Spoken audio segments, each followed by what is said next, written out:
El Señor esté con ustedes. Con vuestro espíritu. Proclamación del Santo Evangelio según San Juan. Gloria a ti, Señor.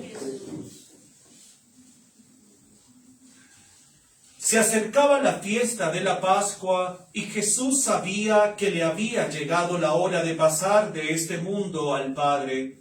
Y habiendo amado a los discípulos que se quedaban en el mundo, los amó hasta el extremo.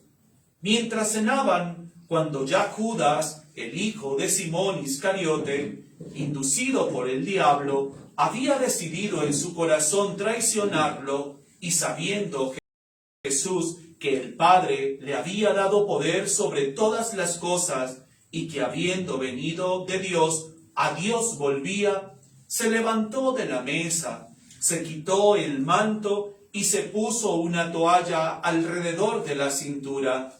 Enseguida echó agua en una palangana y empezó a lavarle los pies a los discípulos y a secárselos con la toalla.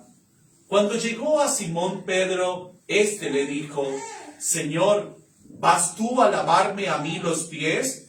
Jesús le respondió: lo que estoy haciendo tú no lo entiendes ahora, pero después lo entenderás.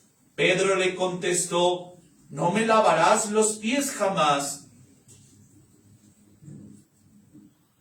Jesús le respondió: si no te lavo, no tendrás nada que ver conmigo. Simón Pedro le replicó: entonces, Señor, no me laves solamente los pies, lávame también las manos y la cabeza.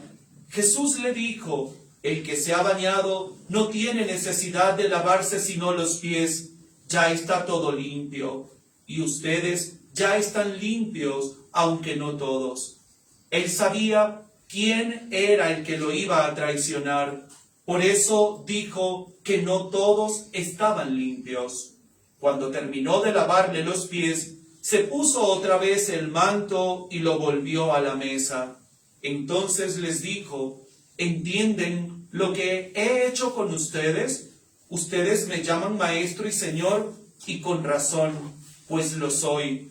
Por tanto, si yo, que soy su señor y maestro, les lavé los pies, también ustedes deben lavarse los pies los unos a los otros. Le di ejemplo para que hagan lo mismo que yo hice con ustedes. Amén. Palabra del Señor. Gloria a ti, Señor Jesús. Bien, queridos hermanos, tomen asiento. Y hoy, como lo dije al inicio de la celebración eucarística, iniciamos el Triduo Pascual con signos y símbolos de manera especial específicos, ¿sí? Y un signo hermoso que hoy, pues nosotros, pues por toda esta situación también de pandemia, pues se ha suprimido en todos los templos, es el lavatorio de los pies, ¿sí? Ese momento en el que Jesús, un poco antes de cenar la cena de Pascua, con sus discípulos, hizo un gesto de humildad, ¿sí? Situación que los discípulos no entendían, incluso Pedro, ¿sí? ¿Por qué? Porque sentía que lavarle los pies a alguien era un signo de esclavitud, ¿sí? Y no un signo de servicio. Por eso que cuando el Señor llega hasta donde estaba él y le dice que le va a lavar los pies, Pedro dice: ¿me vas tú, maestro, a lavar a mí los pies? No, jamás tú me lavarás a mí los pies, ¿sí? Entonces, el Señor le dice: Pedro, es que si no te lavo los pies no haces parte de mi reino. Entonces es cuando él toma conciencia y dice: pues Señor, si es así, no solamente lávame los pies, lávame también la cabeza y las manos. Y el Señor le dice: no, Pedro, el que se ha bañado no necesita solamente, sino que lavarse solo los pies. Entonces es un gesto que nos debe llevar a todos y cada uno de nosotros como cristianos a concluir algo, ¿sí? Que el reino de los cielos se resume en el servicio. Se resume en el servicio. ¿Por qué? Porque el servicio es la manifestación concreta del amor de Dios. El amor de Dios. Ya ustedes en otras oportunidades pues me han escuchado. El amor del mundo nosotros lo materializamos desde una colombina hasta un carro, ¿sí? Y eso está bien. El mundo necesita de una u otra forma también materializar pues la manifestación de afecto, de cariño hacia los demás. Pero ese no es el amor de Dios, ¿sí? El amor de Dios nosotros lo resumimos en ese servicio que se da al otro desinteresadamente, sino que lo que quiere realmente es simplemente servir y darse a los demás. Entonces, hoy el Señor nos coloca ante ese gran reto, ¿sí? El Señor nos coloca ante ese gran reto a todos y cada uno de nosotros. Desde nuestra vocación, la llamada que el Señor nos está haciendo es a servir. A servir. El que se casó, sirva a su esposa sirva a su esposo, sírvale a sus hijos mientras los tengan, porque llega el momento en el que los hijos vuelan. Entonces es donde realmente ustedes, los que están casados, contemplan y dicen, pues mire, si yo descuidé el servicio hacia mi esposo, quedó un hueco, un bache bien grandote, ¿cierto? ¿Por qué? Porque es el que te va a acompañar hasta el último momento en el que el Señor te tenga sobre la faz de la tierra. Hoy, como están las cosas, ¿sí? Llega el momento de la muerte. ¿Quién es el que está ahí al lado? ¿El esposo o la esposa? Los hijos no, están por allá por Japón, están en Asia, están no sé dónde, están por allá en todas partes, y de aquí que lleguen, pues ya, ¿sí? Ese acontecimiento ya ha pasado. Entonces, lo que tienen que estar realmente en el servicio, pues es el esposo y la esposa, el uno hacia el otro, ¿sí? Igualmente, los que estamos consagrados, nosotros debemos estar al servicio ¿de quién? De ese pueblo de Dios que el Señor a todos y cada uno de nosotros nos ha dado. ¿Por qué? Porque si nosotros servimos bien, es ese pueblo de Dios que va a estar con nosotros en esos últimos momentos también de nuestra vida. Y es ese pueblo de Dios el que va a estar con nosotros también en los momentos de alegría, también en los momentos difíciles. Es el que va a estar allí, ¿sí? Entonces, la llamada que el Señor hoy a todos y cada uno de nosotros nos hace y nos recuerda es al servicio, ¿sí? Es al servicio. Y tenemos que hacerlo pues de manera pues desinteresada. Tenemos que servir a los demás. Tenemos que servir a los demás. Entonces ya el día de ayer y antier, veíamos cómo el Señor también en su humanidad, el Señor Jesús también en su humanidad, contemplaba situaciones concretas de la vida del hombre, ¿sí? Y el Señor nos advertía y nos decía, mire, el que puede traicionarnos es alguien que nos conoce, ¿sí? El que nos conoce es el que nos puede realmente traicionar. Un desconocido no nos traiciona, nos puede hacer una mala jugada, ¿sí? Pero el que nos conoce realmente es el que nos traiciona. ¿A Jesús lo traicionó quién? Uno de sus discípulos, que comía con él en el mismo plato, ¿sí? Entonces, el Señor experimenta también experimenta a través de la vida de sus discípulos esas máscaras, esos rostros que también hoy la vida de muchos de nosotros puede tener en algún momento, ¿sí? Y el Señor no solamente nos hablaba del rostro o de la máscara de la traición, sino que nos hablaba también de la máscara de la desesperanza, ¿sí? Que es una máscara que uno tiende a ponerse muy fácilmente cuando tiene uno problemas o cuando tiene uno dificultades, ¿cierto? Viene la desesperanza, el desánimo, y bueno, y entonces uno dice, bueno, Señor, pero entonces ¿para qué vale tanta novena? ¿Para qué tanto rosario? ¿Para qué tanta oración si a mí me está pasando esto? ¿Sí? Entonces el Señor nos dice, pues no tenemos que dejar que esas máscaras tomen parte de nuestra vida, tomen parte de nuestra vida. Entonces el Señor, a pesar de experimentar y de vivir estos momentos humanamente, pues el Señor continúa firme, ¿sí? Continúa firme en su entrega de amor por la humanidad, ¿sí? Entonces el Señor ciertamente celebra, el Señor ciertamente comparte con sus discípulos y les deja concretamente un signo, ¿sí? La fracción del pan, ¿sí? La fracción del pan, que va a ser el signo por el cual los discípulos van a realmente constatar de que Él ha resucitado, ¿sí? Fue por la fracción del pan. Porque mientras caminaban, que iban camino a Emaús, el Señor hablaba con ellos y ellos no le habían reconocido. Pero cuando entraron al lugar donde llegaron, a esa población de Emaús, y el Señor se sentó a la mesa con ellos, y el Señor parte el pan, ellos dicen, es Jesús, y el Señor se les desapareció. ¿Sí? Y lo vuelven entonces a ver hasta la transfiguración. ¿Sí? Lo vuelven a ver hasta la transfiguración. ¿Sí? Cuando el Señor asciende a la ascensión, no transfiguración, cuando el Señor asciende, ¿sí? Cuando el Señor asciende a los cielos. Entonces, vemos que el Señor entonces hoy en esta liturgia nos regala signos hermosos que prevalecen, ¿sí? A pesar de los siglos, ¿sí? Siguen prevaleciendo. El Señor entonces dice a sus discípulos, hagan esto en conmemoración mía. Cada vez que ustedes coman de este pan y de este cáliz, beben mi sangre y comen de mi cuerpo. ¿Sí? Comen de mi cuerpo. Entonces, es algo, queridos hermanos, que a nosotros nos debe llevar hoy a darle infinita gracias a Dios. Porque somos nosotros los cristianos católicos quienes tenemos el sacramento de la Eucaristía. Y como dicen muchos por ahí que es un invento de nosotros, no es ningún invento de nosotros. Está instituido, ¿sí? Está conferido, está creado desde la palabra de Dios. El mismo Jesús lo dijo, háganlo en memoria mía.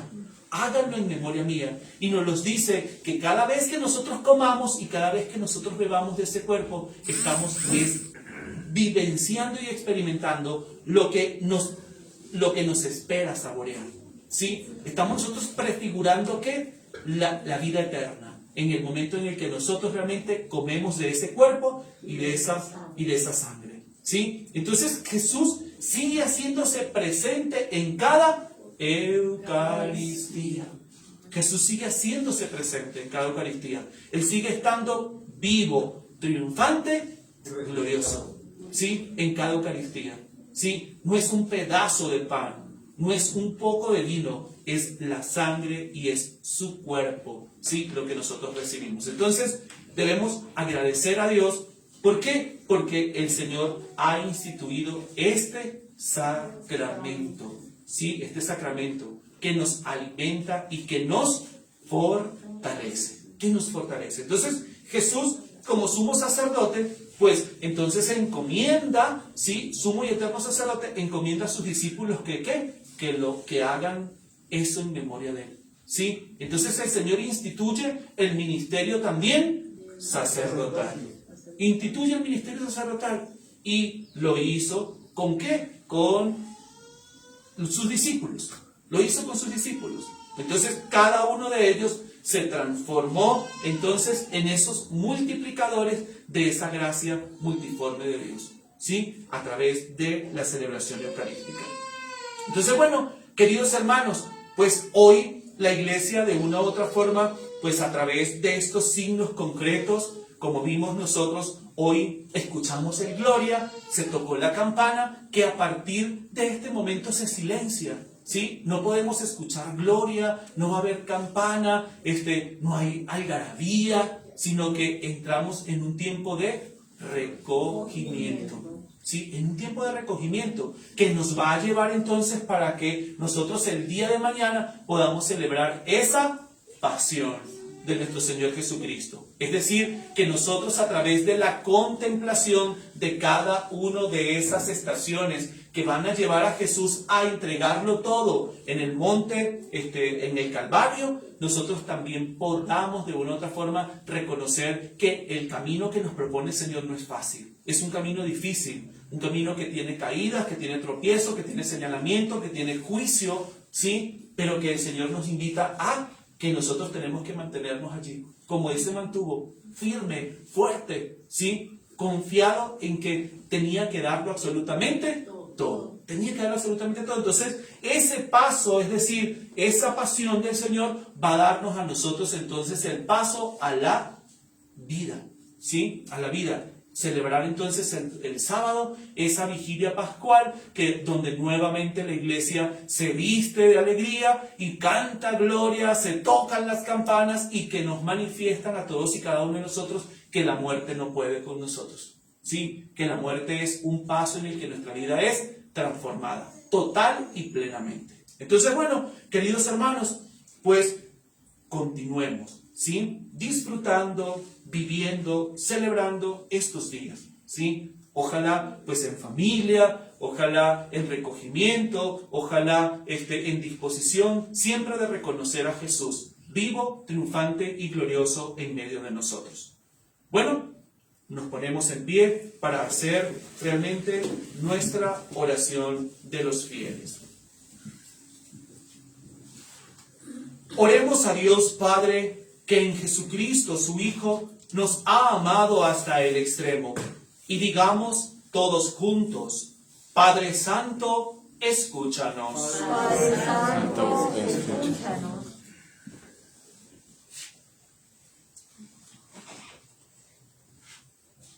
Por la Iglesia, cuerpo de Cristo, para que guarde la unidad, en la caridad que quiso para ella y Jesucristo, así en el mundo crea. Roguemos al Señor. Padre Santo, escúchanos. Por el Papa, los obispos, los presbíteros, y todos los que ejercen algún ministerio en la Iglesia, para que su vida sea siempre a imagen de Cristo, servicio y entrega a sus hermanos.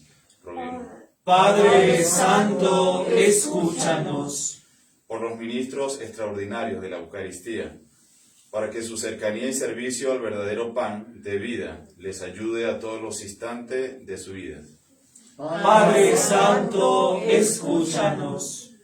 Por quienes sufren a causa de la enfermedad y por quienes carecen de pan y techo digno, para que encuentren solución a sus dificultades mediante la generosidad de sus hermanos. Padre Santo, escúchanos. Por nosotros, reunidos para participar en la cena del Señor, para que siguiendo el ejemplo de Cristo vivamos la urgencia del mandamiento nuevo de amar a todos, incluso a los que nos quieren el mal.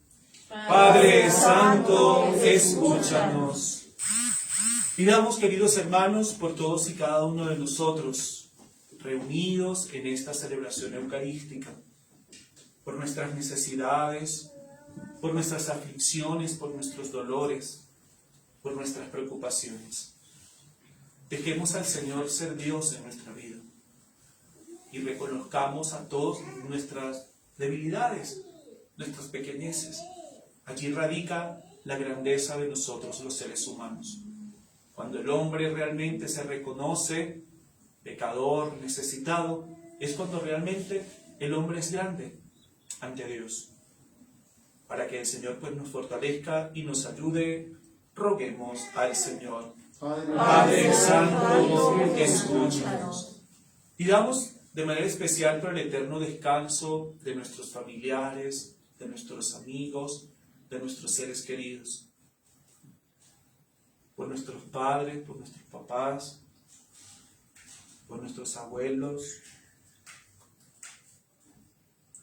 Pidamos por el eterno descanso de Gerardo Murcia Tobar, para que el Señor les perdone sus fallas, le perdone sus errores y su infinita misericordia los lleve a gozar de la plenitud de la vida. Oremos. Padre Santo, escúchanos. Dios, Padre nuestro, que has amado tanto al mundo que entregaste a tu Hijo a la muerte por nosotros, escucha nuestras súplicas que con humildad y confianza te dirigimos por Jesucristo nuestro Señor. Amén.